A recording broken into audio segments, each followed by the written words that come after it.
Hello বন্ধুরা, তো দেখো আমাদের বাড়িতে বজরংবলীর পুজো করতেছি। তো আমরা বজরংবলীর পুজো করে থাকি। আর তোমরা তো জানোই যে আমার বরের অ্যাক্সিডেন্ট হয়েছে, তো তার জন্য পুজো করতেছি আর ভগবানকে ডাকতেছি আমার বরকে যেন ভালো করে সুস্থ করে দেয় তাড়াতাড়ি। আর আমরা মঙ্গলবার করে ঘর পালন করে থাকি। এইখানে মহাদেব আর এখানে কালীমা আছে, এখানে দেখো রাধাকৃষ্ণর ফটো, আর এরকমই ছোট মোটো আমাদের মন্দির। তো দেখো আমি পুজো দিচ্ছি।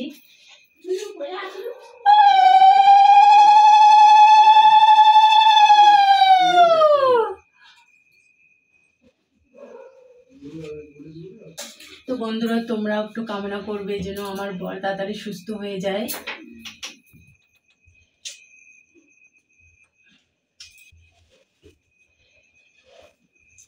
তো কারা কারা মানে হনুমান বাবার পুজো করো বা মানো, তো কমেন্টে একটু জানাবে। তো তোমরা ভালো থেকো, সুস্থ থেকো, টাটা।